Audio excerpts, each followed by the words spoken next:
The J. Michaels Show. And my guest is Cheever Rebello. Now, I want to read this to you. Cheever Rebello is a screenwriter and a best-selling author of 10 nonfiction books.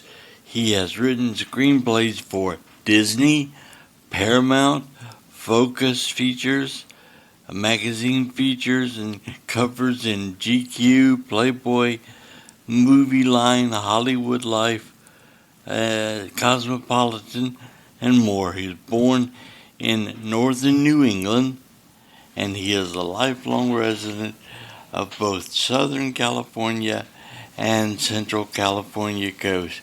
Cheever Rebello, welcome to the show. Well, it's nice to be welcomed. By the way, it's my friends from Massachusetts are going to be up in arms. It's actually, I was born in southern New England, not northern. Okay. Well, I must have read it wrong. Anyway, you have a wonderful career. You've written some incredible books, but I want you to tell me what drew you towards Hitchcock. Did you get to meet him? Yes, I did. Okay. And you what drew me to? Yeah, I did. What drew me to Hitchcock? That's a really interesting question. Yeah. We need a psychiatrist probably for that one. Mm-hmm. I guess because it really started with my parents who watched his television show, and it was on pretty late, but I always would sneak in somehow and got to watch it with him. So, my memories of being first exposed to Hitchcock as a host and as a presenter on his TV show were really intertwined with them, being with my parents and how much they enjoyed his show and how they got his sense of humor. And I did too. My father was part English, and he really got that dry sense of humor that Hitchcock did, and I inherited the love of that and understanding for it, and I could hear it in my dad's family too. Everything was, even if they were talking about death or some serious subject, it was always with a twist of dark humor, right. and I really appreciated that because it kind of took some of the horror off something difficult, like a difficult subject.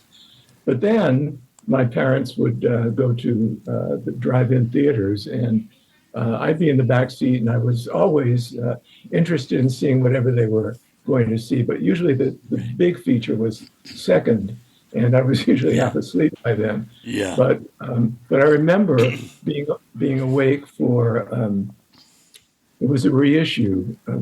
Back in those days, everything didn't go to video in 10 minutes. Sometimes, if it was a big hit movie, it would come back in a few years as a supporting feature for another one. Right. And I can remember going with my parents to the local drive-in in Somerset, Massachusetts. I don't even remember what the feature was, but I remember that the Hitchcock movie was The Man Who Knew Too Much, and with James Stewart and Doris Day. And I was, if you can be at the edge of a car seat, I was. Right. It's a movie about, an American couple, a blonde lady and a tall, skinny man with a bit of a stammer. And that was my parents. They fit those descriptions. Yeah. My mom was a beautiful blonde and with a lovely voice, and my dad had a stammer and he looked a little like James Stewart. But anyway, and there was a movie about a little boy being kidnapped. Well, here I come again. There you go. So I identified with it, and to me it wasn't a movie. It was like I was living it. And so I thought, this guy Hitchcock's pretty good, and it just stayed with me. Also, my parents really loved movies, and they thought that was an interesting and odd sort of thing for me to be interested in. We were from a small town in New England, southern New England, and it's not like we were part of the movies, or the movies were something that everybody went to see and enjoyed.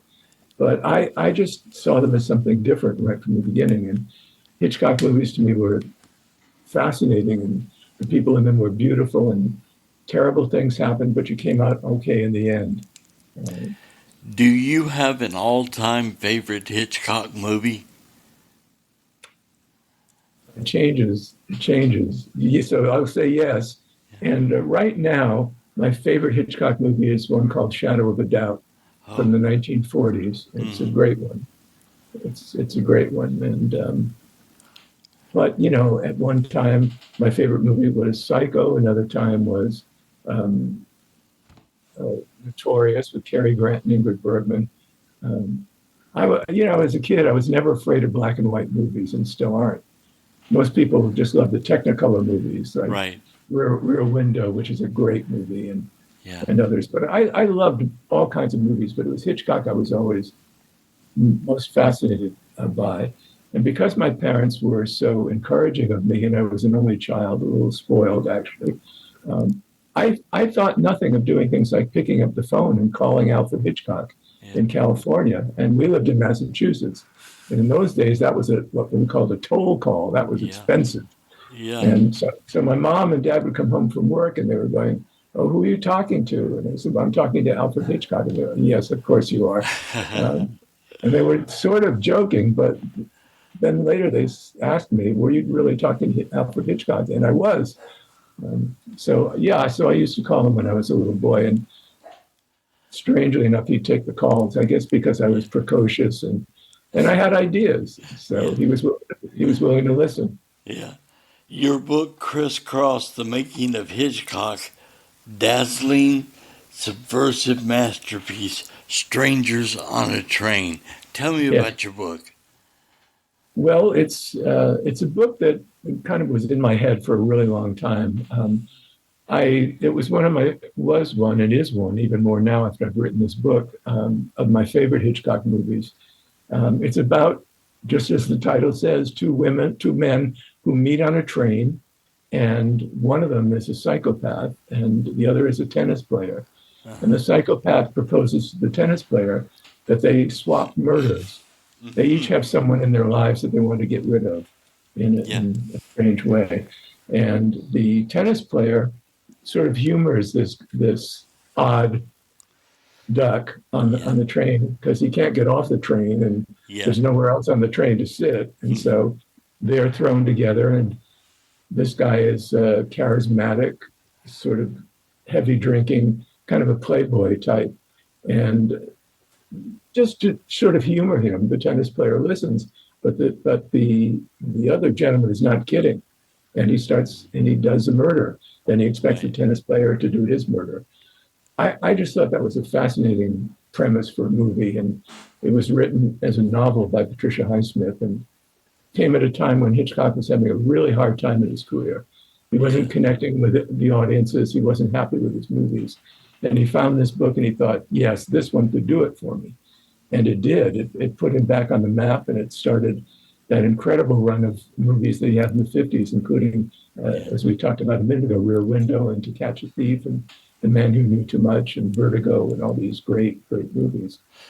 There was an episode of NCIS where they borrowed from that, where they had a guy that killed the other guy's person that he wanted killed, and they swapped murders, and they were trying to figure out, who did what. So it was hard for them, to figure out who the murderer was. Well, it's such a great premise. It's been used in so many movies and TV shows since, and even in parody in Throw Mama from the Train. Yeah. But it's a great. Hitchcock at the time thought it was the best idea he had heard or read for a thriller in years. So he really got excited about it. Yeah, you have another book, Dolls. Tell me about that one. Let's talk about it. Well, let's go from one extreme to the other, which is kind of my career. But that is about. See, I love to write books about the making of movies, but I always like to write them about films in which there's something really dramatic going on the set, where there's some problem or there's turmoil or feuds or things that are happening. And on that one, that's a book about the making of a film called Valley of the Dolls. Right. Valley of the Dolls, for people who don't know, was a very, very scandalous novel in the 1960s by Jacqueline Suzanne, and everyone in the world wanted to make this movie and be in this movie, Right. because it was such a, such a sensation. And it was about three beautiful, young, ambitious women who sort of climb the ladder of fame and become addicted to dolls, that is, pills, prescription pills for various reasons.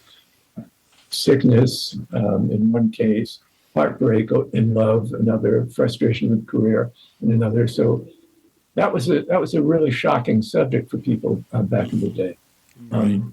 People always expected that people who took drugs were always just, low class or Right. Certain kind of people, which is snobby, but that's the way people thought then. But this was about, just beautiful young women who wanted to do something with their lives and just had heartbreak and frustration all the way. So I wanted to write about that one because it's a movie that was sort of laughed out of theaters, but not before people spent millions and millions of dollars seeing it. It was a hugely successful movie.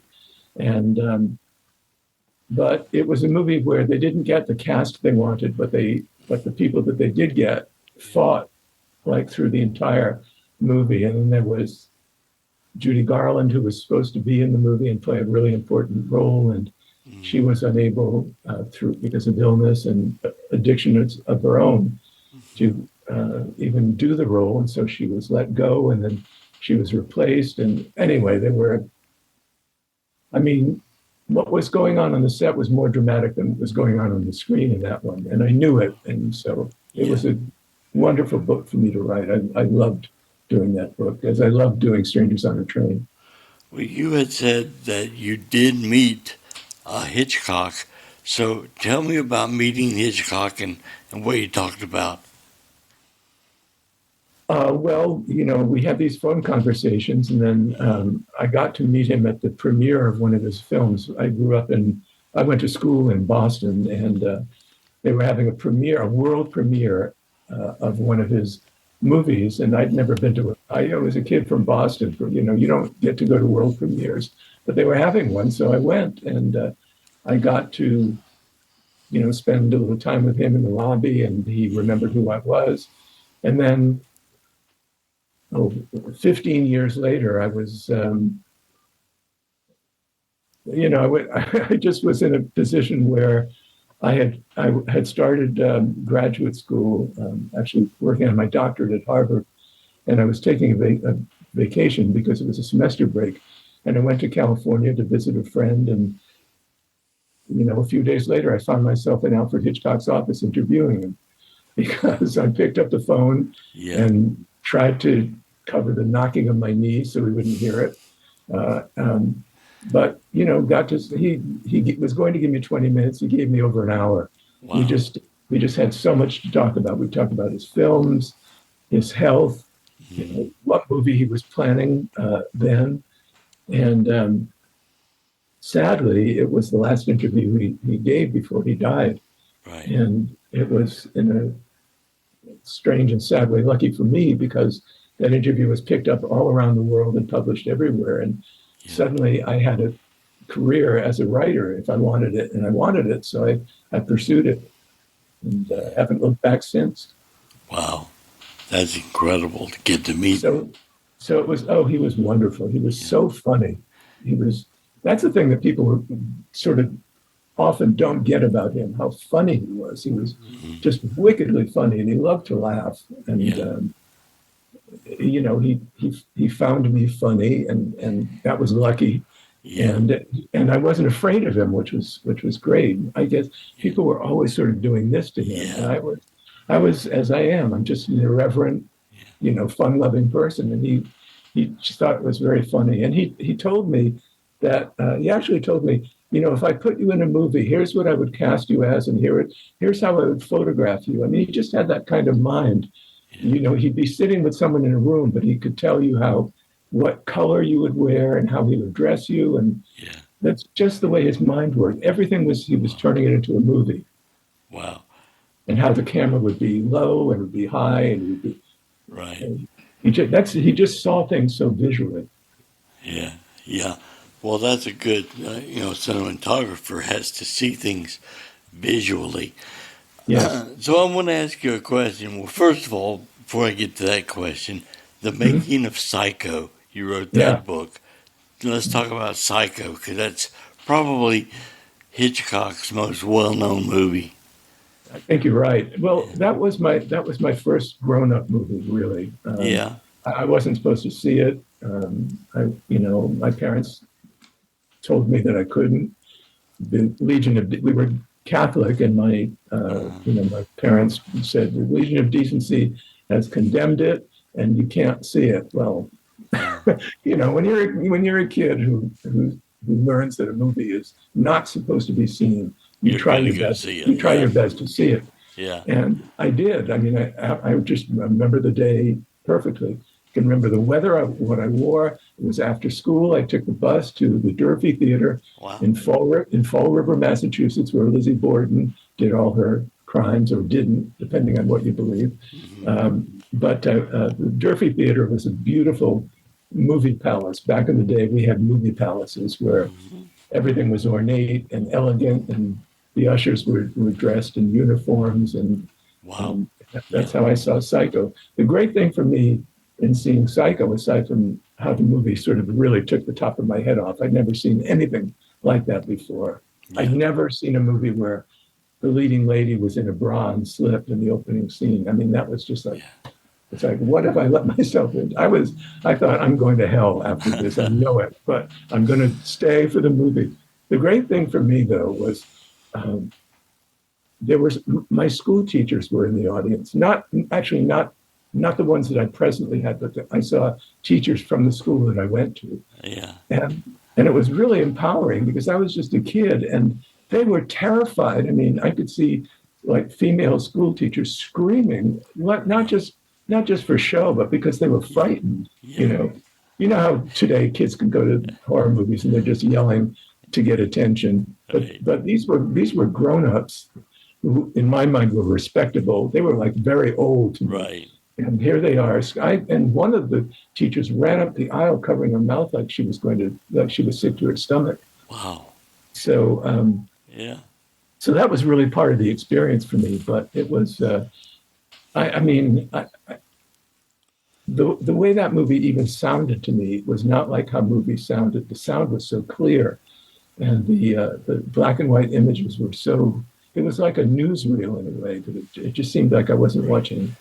Didn't seem like the Hitchcock movies I had seen. It seemed very different and very grown up. Yeah. It was like I knew my parents and their friends would go to grown up movies, like adult movies or adults only movies, not like Right. adults only movies now, but movies like Room at the Top and The L-Shaped Room, where there were big actors. They were serious movies, in other Something words. you wouldn't want kids to go see. Right, and probably most kids wouldn't really want to see or be bored with anyway. But Right. but I knew that they saw those kinds of movies, and when I saw Psycho, that's the kind of movie I thought they were seeing. That it was just like, oh, they were talking about really adult things, like Yeah. why they can't get married and all. And I was like, I was confused by it, to be honest. But Yeah. but the horror stuff, the stuff that was like straight out. Yeah. Anything You Anthony that. Perkins did was like terrifying to me. Yeah. He was Okay. very frightening. All right. So here's a question for you. If you Okay. were to cast a Hitchcock movie today with today's actors, is there anyone that stands out that you would want to cast? Yeah, I think you have good questions. I think that's interesting. I was thinking about this the other day because, I think like Charlize Theron, who's a very beautiful blonde at the right time, I think could have been really interesting in a Hitchcock type movie. Kate Blanchett, I think. I'm talking about the women now, but there's men too.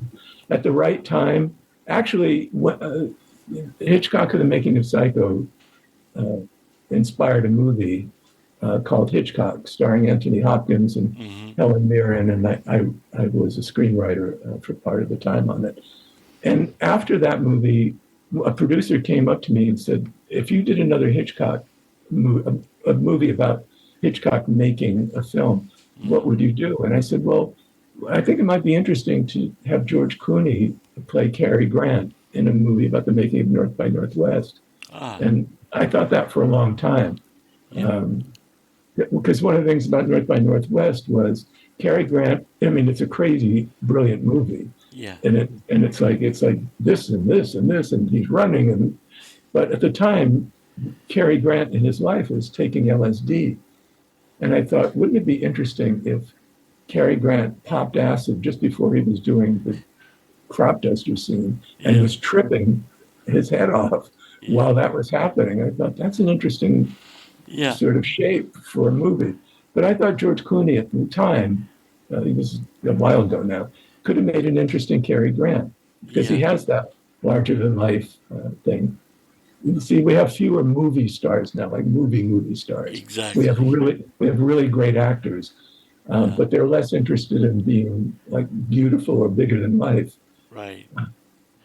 But I think some of those people could be good. And I think Hitchcock would have been interested in people like Michael Fassbender, or I mean, he might have even done something with Henry Cavill, who played Superman, Yeah, because he has that he has that kind of great old leading man look. right. So yeah, I mean, I think they're out there. I mean, Scarlett Johansson is someone I think at one time could have been a Hitchcock blonde. Uh-huh, So they do exist, and they love Hitchcock. That's the thing; they love his right. movies, and they would love to be in a movie that was that elegant. The problem though is you can maybe cast the movie, but you can't find the Hitchcock Right. because those people don't. That was a one and done, frankly. Yeah. The idea is that they'd have to be able to pull it off. They would have to be able to do a Hitchcock movie. Well, Right. movies aren't just the only thing that fascinates me about you. You are into the art for the posters and the Yes. artwork of movies. Tell Uh-huh. me how you approach the art to movies and what are you looking for? You mean in a poster? Yeah.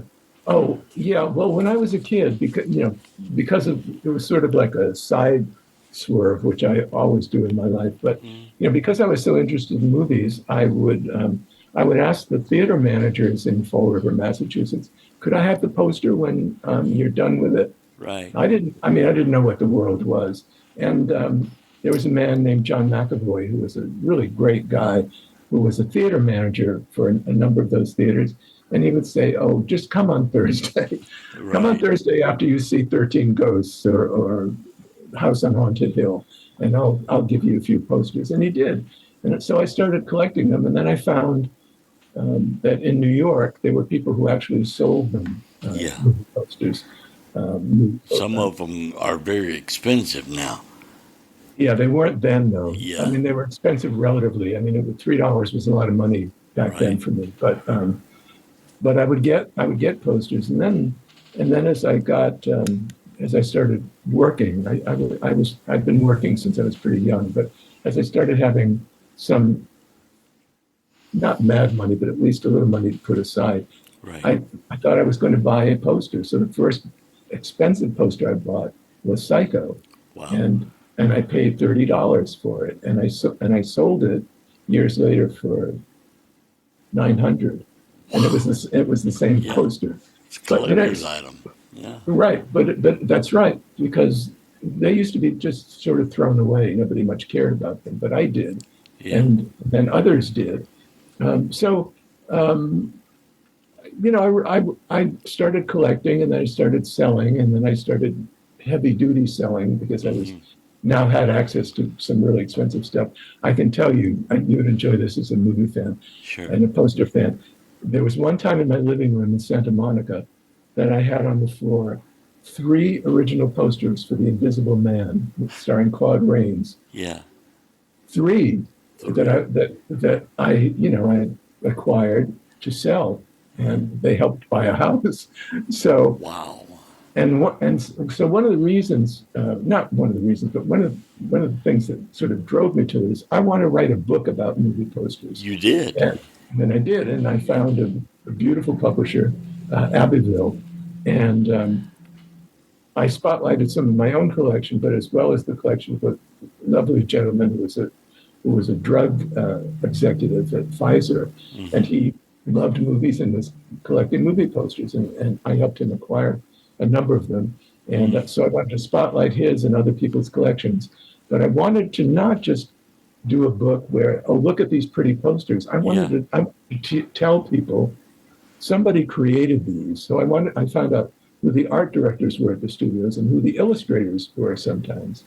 And sometimes they were famous people like Norman Rockwell and Al Hirschfeld. They were really big people who did them. And they did them kind of in embarrassment on the side and didn't tell people. But suddenly when I did my book and these things appeared in a book that looked important and was getting attention, international attention, really, it made them feel like, oh, so that work I did wasn't unappreciated. People really get it. And so I'm really proud of that book. And nobody brings it up, and I'm so glad you did. But I love. When did you do real art? When did you write the book? Well, I started it about, I want to say 1986. I think it was pretty sure it was published in '88. Finally. But yeah, it was a real labor of love, and it was very nice because the people who, people had their posters. In those days, you did transparencies, right? So that you could then put them in a book so that they looked great. Now you could do it all digitally. But well, that brings up: would there possibly be a real art 2 sometime soon, featuring some more modern posters? Well, that was the original intention to because create a series. Right. Well, I basically stopped at the late 1940s and wanted to go on from the 50s on. Although honestly, some of the posters become a lot less interesting in the 1950s. But anyway. But in the 70s and 80s, they picked up again because we had Drew Struzan and we had some really interesting poster illustrators who sort of harkened back to the old days. Didn't just use photographs of good-looking movie stars, but did original artwork, illustrations. So there were people, and thank goodness for people like Steven Spielberg and George Lucas, because they wanted their posters to look that way. They wanted them to look like the old serials from back in the day, the old Flash Gordon kinds of serials, or Western kinds of serials, or adventure serials with Buster Crabbe. That is something that is still popular as far as movie posters, and that's science fiction films from the 50s and 60s. If you get an old, Fantastic Voyage or something like that, that's worth something today. Yes, you bet. Yeah, good call. Yeah, well, see, back in the day, there was a magazine called Cinefantastique that did a lot of stories about science fiction films and horror films and thrillers and all of that. And I wrote for them for a long time. Oh, wow. And I did a cover. Well, I didn't imagine it as a cover story, but I wanted to do a story about how I was a little kid. And I used to literally stand in the lobby and just look at the posters. And the movie in my head was much better than the movie usually on the screen. Right. And that's what when I get home and my friends who sometimes couldn't afford to, or their parents wouldn't let them go to the movie, I would tell them my movie. This is the movie I saw in my mind. So I was already screenwriting, In the 1970s, Starlog magazine had an article called Roll Your Own, which taught you how to make movies with an 8mm camera. And cool. Me and a friend of mine, we were going to go out and make our epic science fiction thriller, and it ended up being like 3 minutes of footage we shot in the woods, and that was it. Never got a chance. Did you have fun? With it. Oh, yes. Okay. But we had it in our head, this whole elaborate story that we wanted to tell. Didn't have the money, to tell it. But I could imagine what the poster for that would look like. It was called Stalked. When you said Cinefantastique, that magazine, I remember getting that magazine and looking at it, to give me ideas for my movie. And, Cool. yeah. So you Cool. wrote for that. I did. Yeah. Yeah. Well, they did. They did in my cover story on the making of Psycho. They did a story about movie posters and movie poster artists, illustrators from the 50s that I wrote. And they actually had a, because I gave them that image of myself looking at the movie posters, that's what they used as a cover. They had an illustrator draw a picture of me looking at these great science fiction posters, like a little kid dreaming. Wow. And that, because I think a lot of people related to that. I think a lot of us loved looking at those posters and imagining, because there was always some creature carrying a beautiful woman who was half naked, and of course that wasn't in the movie ever. Yeah. But that, when you talk to artists, illustrators from back in that day, they always say, we sold the sizzle, not the steak. Right. We sold the dream and not, or the nightmare sometimes. Yeah, that was me staring at the posters and dreaming that one day I might make a movie like that. Oh, that's beautiful. Yeah. But and yeah, it wasn't just the art in the posters. You were very interested in the art of Disney animation. Yes. So tell me about your writing about that. Yeah, well, a really wonderful animator, one of the classic, older gentlemen who worked on Lady and the Tramp and others. Oh yeah.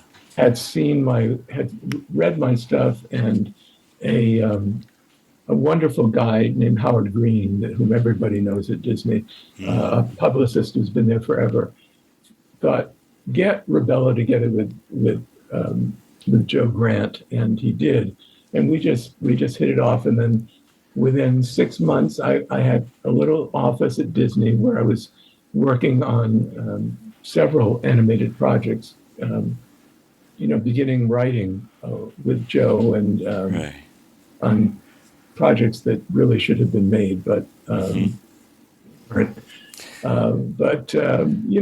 was Disney has their own rules and their own sort of bylaws, and they're a closed shop in many ways. But Joe was just, talk about a man with imagination. He said, wouldn't it be wonderful to do a love scene with two really beautiful people, and we see them on the deck of a beautiful ship. We don't really care about the ship. We just care about the plans they're making and all of this. And as they talk about how they're going to spend their lives together and how they're going to grow old together, the camera pulls back and we see that they're on the SS Titanic.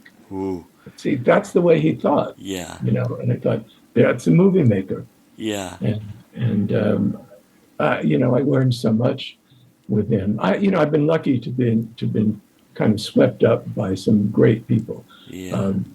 Ernest Lehman, the screenwriter of many things, including Sound of Music and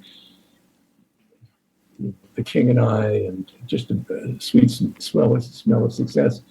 He adopted me as his protege, as a screenwriter, and he took me under his wing, and he had written North by Northwest for Hitchcock and had written Family Plot less happily for Hitchcock. And he said, he told me after we were working together, he wanted to revive a project that Hitchcock and he were going to do together for James Stewart. Mm-hmm. And they never did it because Hitchcock lost his nerve, honestly. But they were going to do it for 20th Century Fox. Anyway, so we were writing it, and it was going to be announced as a movie that we were going to both do together with a lot of publicity. And then Ernie got cold feet, and he just said, well, I can't do it. We can't do it. He was aging, and he got scared. Yeah. And his standard was so high. I mean, the kinds of movies he made, he said, but there's no Hitchcock anymore. We'll do a great job, and then some schmuck, as he said, will ruin it because he won't understand what Hitchcock would understand. Exactly.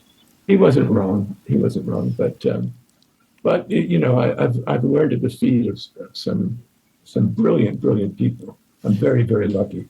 Have you ever watched a movie and walked out of the theater thinking, "Oh, that will never do anything," and then it turns around and becomes like a huge hit or something? No, You never. no. To be honest, Yeah. I've read screenplays Yeah. where I thought, oh, this needs the best of luck, but if it works, this will be special.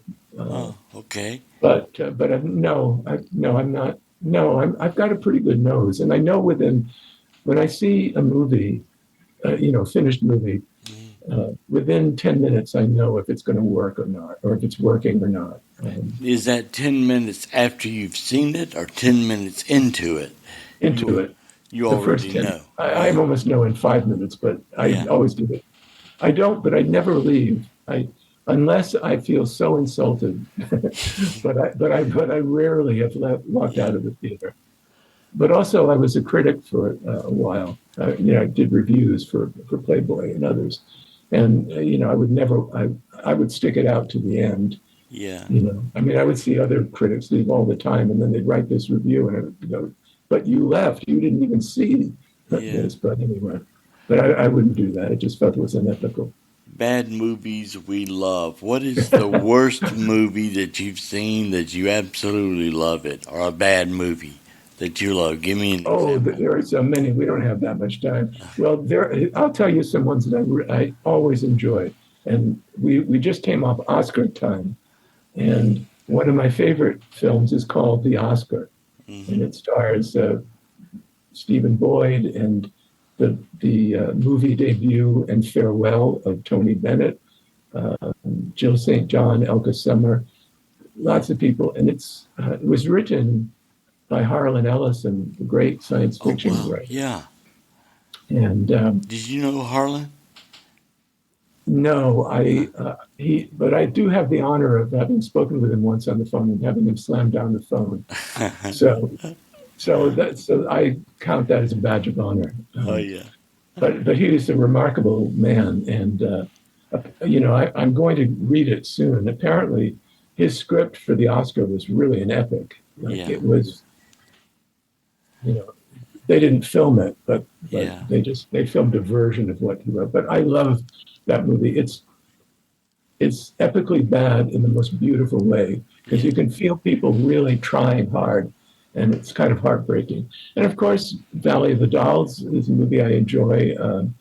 The Joan Crawford Hatchet Job biography, Mommy Dearest, is a truly bad movie, but my God, I love it. Well, a good movie, or let's talk about A City Full of Hawks. I want you to go into that book and tell me about it. Well, that was again a labor of love. I have always been an admirer of the work of Elia Kazan, the director, who directed brilliantly for the stage, but also for films like A Streetcar Named Desire. Mm-hmm.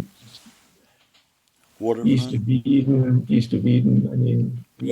This one, of course, is on the waterfront. Yeah. Great admirer of the film. Great admirer of Marlon Brando's performance, which I think is still maybe the greatest thing ever committed to celluloid. Wow.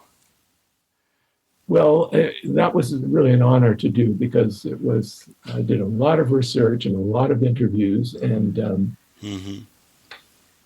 I felt like I got to the heart of the matter, which was it was a movie that people were passionate about, and they were passionate about making it. Right. And in my opinion, some of their politics were very wrong-headed, but they made the film that they wanted to, and they put their convictions on the line. And just the performances alone of Eva Marie Saint and Marlon Brando, and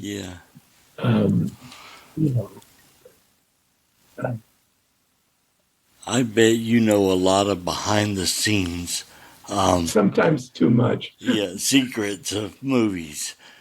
Yeah, I do, and I've learned to my benefit, I think, that some people don't really want to know the truth of what went on behind the scenes. But that movie being what I wrote about in The City Full of Hogs on the waterfront, was so remarkable because you had this wild beast, Marlon Brando, this wild beast of a talent that no one could control, including Mr. Brando himself. Wow. Yeah. And no one knew what he would do next, how he would say a line, and whether he'd smash a bottle or punch somebody, and it just made for a feeling of electricity, on the set. And, what was your thoughts on the Godfather series with Brando? Well, I loved. I mean, I wept seeing Brando. I mean, he killed me. I don't love all of the movies, but I do love the first and second movies, which I think are masterpieces. And I could watch those movies endlessly. They're so beautifully made. They're so beautifully acted, and you get they're real American epics to me. And they are. Because I come from a family of immigrants. It matters even more to me because I see the struggles that people went through and how their lives could have been different had they chosen different things, had they been allowed to choose different things in their lives. I love those movies. I think they're kind of a pinnacle of American movie making. They are. Well, Stephen, it's been wonderful talking to you, and I know that there's a lot more that we didn't cover that we could have covered in this, but we're limited on time. But I wanted to thank you so much for being my guest. I have enjoyed hearing your perspective on Hitchcock and the different movies. Well, thank you. I've enjoyed it too. Maybe we'll do it again sometime. You never know. Maybe I'll have you back for a part 2. Okay. Well, thank you for asking me. I had a great time. You're welcome, and thank you. And stay on the line. I got something I want you to do. But thank you, and we'll see you next time on the show.